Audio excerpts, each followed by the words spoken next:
ఇంకొక 6 నెలలు నేను ఉన్న వైపు కన్నెత్తి కూడా చూడదు.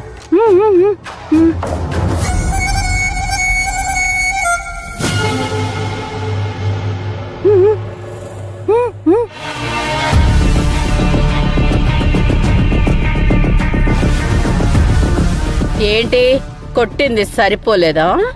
ఇంకా కావాలా? మళ్ళీ కొట్టించుకోవడానికి వచ్చావా? కాదు, మరి ఎందుకు వచ్చావు? కొట్టడానికి.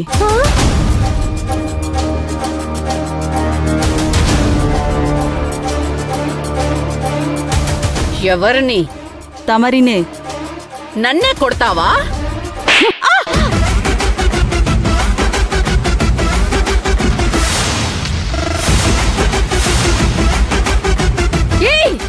నువ్వు ఆఫ్టర్ ఆల్ పని మనిషివి.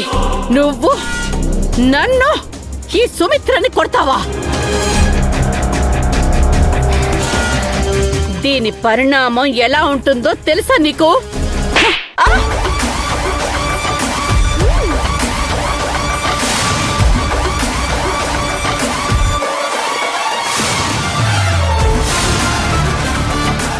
రెండు దెబ్బలు.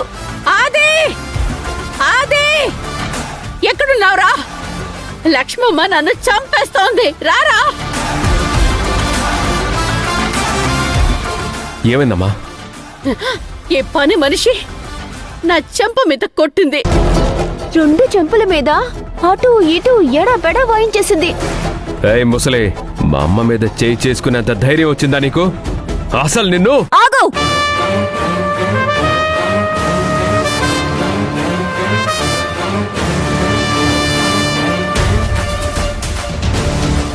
ఏంటి?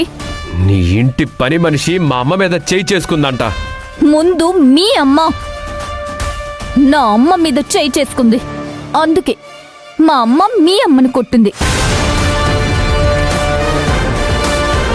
దానికి దీనికి సరిపోయింది. లెక్క బరాబర్ ఉండాలి కదా. మళ్ళీ మళ్ళీ ఇలాగే జరిగితే ఈసారి పరిణామాలు మరింత తీవ్రంగా ఉంటాయి.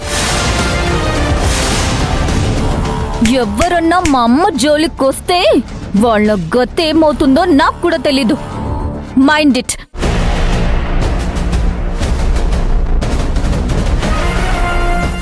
భవానీ, ఎవరైనా లక్ష్మమ్మ జోలికొస్తే నాకు చెప్పు. అవ్వ జోలికి ఎవరైనా వస్తే నేను చూసుకుంటాను కదా. డబ్బు బజాయించడం గ్యారంటీ వాళ్ళకి. నువ్వు వెళ్ళమ్మా.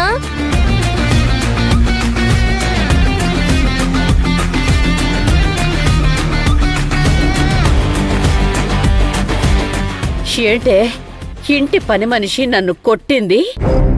నా కొడుకు దాని కాళ్ళు చేతులు విరిచేస్తాడు అని వీడిని పిలిస్తే వీడు శివగామికి భయపడి బండరాయిలాగా నిల్చున్నాడు. ఎవరమ్మా భయపడింది? ఇప్పుడు చూడి ముసల్దాన్ని ఏం చేస్తా.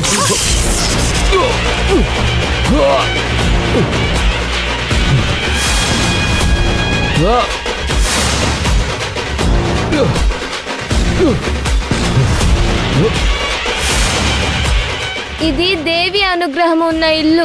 దయ్యాలాట ఇక్కడ కుదరదు.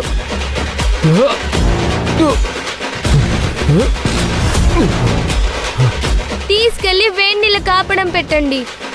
అంతా సర్దుకుంటుంది. పదవ వెళ్దాం. ఏమైందిరా అది? రా పద, నెమ్మదిగా.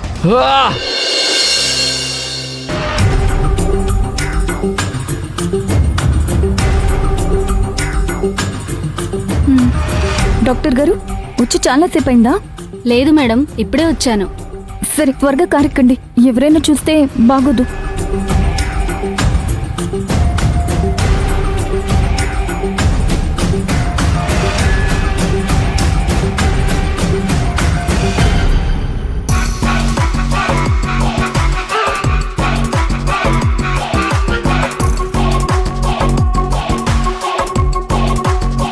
ఆ డాక్టర్ గారు శివగామి గారు టెన్షన్ గా కారులో వెళ్లారు.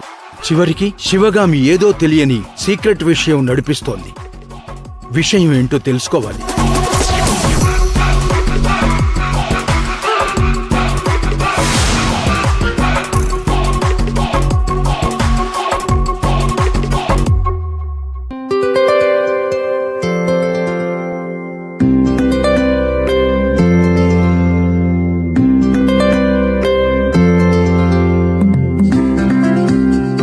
రండి డాక్టర్.